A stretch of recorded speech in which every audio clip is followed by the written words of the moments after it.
A kú déédé àsìkò yìí. Kókó inú ìwé ìròyìn la mú wá fún yín láti inú àwọn ìwé ìròyìn ilé wa. Orúkọ tèmi ni Ọmọgbémisọ́lá ọmọ Alọ́gọ̀madẹ̀. Ààrẹ àṣẹ̀ṣẹ̀yàn Bọ́lá Ahmed Tinubu ti gba ọmọ orílẹ̀-èdè Nàìjíríà níyànjú, àgàgà àwọn àgbà òṣèlú, láti fọwọ́sowọ́pọ̀ pẹ̀lú òun láì wo ti èdè àìyedè. Ààrẹ àṣẹ̀ṣẹ̀yàn náà tẹ̀síwájú wípé àkókò láti gbé ìgbésẹ̀ kí ìrẹ́pọ̀ lè wà láàárín àwọn tí ó dìbò fún ẹgbẹ́ òṣèlú òun àti àwọn ẹgbẹ́ òṣèlú yòókù náà rèé. Nínú àtẹ̀jáde rẹ̀ tí ó pe àkọlé rẹ̀ ní "Ìdìbò ti parí, ìwòsàn gbọ́dọ̀ bẹ̀rẹ̀. Elections are over, healing must begin." Tinubu fi kún ọ̀rọ̀ rẹ̀ wípé àsìkò iṣẹ́ ti dé, a sì nílò ọ̀pọ̀lọpọ̀ ìfọwọ́sowọ́pọ̀ nítorí pé iṣẹ́ ìjọba kìí ṣe ti ẹnìkan.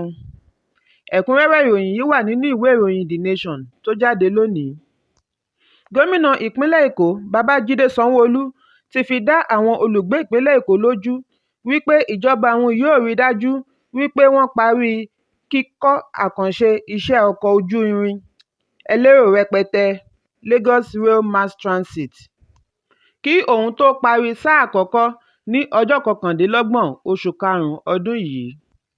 Sanwó-Olú sọ eléyìí di mímọ̀ lánàá níbi ìfọ̀rọ̀wánilẹ́nuwò pẹ̀lú àwọn akọ̀ròyìn níbi iṣẹ́ àkànṣe ojú irin tí ó wà ní Yaba àti Èbúté Mẹ́ta.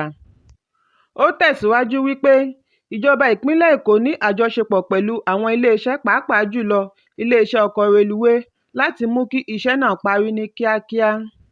Ẹ̀kúnrẹ́rẹ́ ìròyìn yìí wà nínú ìwé ìròyìn Leadership tó jáde lónìí.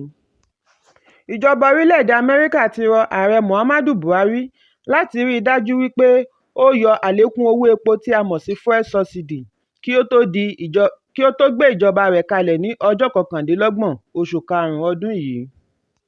Síwájú èyí ni ìjọba Buhari ti ṣe ìpinnu láti yọ àlékún owó epo náà.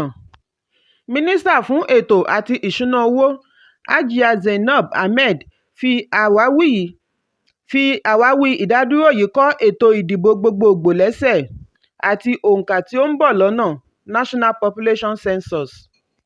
Nígbà tí ó ń sọ̀rọ̀ láti ẹnu ambassador sí orílẹ̀-èdè Nàìjíríà, Mary Beth Leonard sọ wípé inú òun dùn fún àṣeyọrí orílẹ̀-èdè Nàìjíríà sí orílẹ̀-èdè Amẹ́ríkà láti bí ọdún 3 àbọ̀ sẹ́yìn. Ó ṣe àpẹẹrẹ físà ọlọ́dún 5 láàrin orílẹ̀-èdè méjèèjì, ìpèsè ààbò àti ohun ìjà, pẹ̀lú ìfọwọ́sowọ́pọ̀ láti gbógun ti àrùn HIV àti COVID-19. Ẹ̀kúnrẹ́rẹ́ ìròyìn yìí wà nínú ìwé ìròyìn Leadership bákan náà. Ààrẹ Muhammadu Buhari ti fi ọwọ́ sí yíyọ ẹ̀ka ìṣòwò onínọ́mbà tí a mọ̀ sí Digital Economic Sector kúrò lára àwọn tí yóò máa san ìdá 5 owó ìjọba 5% excise duty láti lè mú àdínkù bá wàhálà àti ìdààmú ará ìlú. Láti ọjọ́ 5 oṣù kẹsàn-án ọdún tí ó kọjá ni Mínísítà fún Ìbánisọ̀rọ̀ àti Ìmọ̀ ẹ̀rọ Ayélujára Isa Ali Pantami ti bẹ̀rẹ̀ ìgbésẹ̀ yìí látàrí wípé owó orí sísan pọ̀ fún ẹ̀ka yìí. Àná òde yìí ni ààrẹ ṣíṣọ lójú ìgbésẹ̀ yìí pẹ̀lú fífọwọ́ sí àbá náà.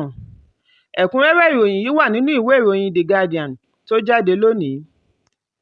Pásítọ̀ Chukwuemeka Ohanere tí gbogbo ènìyàn mọ̀ sí Odúméje láti ìpínlẹ̀ Anambra ti jáde láti sọ wípé òun kò ní pẹ́ kú nítorí òun ti parí iṣẹ́ tí òun wáyé wá ṣe. Pásítọ̀ yìí ni ó di ìlúmọ̀ọ́ká nípasẹ̀ oríṣiríṣi àrà tí ó máa ń dá nígbà tí ó bá ń ṣiṣẹ́ ìṣẹ́gun fún àwọn ọmọ ìjọ rẹ̀. Ọdún tí ó kọjá ni a gbọ́ wípé ó kọjú ìjà sí àwọn òṣìṣẹ́ ìjọba ìpínlẹ̀ Anambra nígbà tí wọ́n wá wó ilé ìjọsìn rẹ̀ tí wọ́n sì lù ú bí ejò àjẹ́. Ọjọ́ Àìkú tí ó kọjá ni fọ́nrán kan gba orí ẹ̀rọ alátagbà níbi tí Pásítọ̀ Odúméje ti ń sọ fún àwọn ọmọ ìjọ rẹ̀ wípé òun ti sọ fún ọmọkùnrin òun kí ó tọ́jú ìyá àti àwọn àbúrò rẹ̀ nítorí pé òun kò ní pẹ́ kú.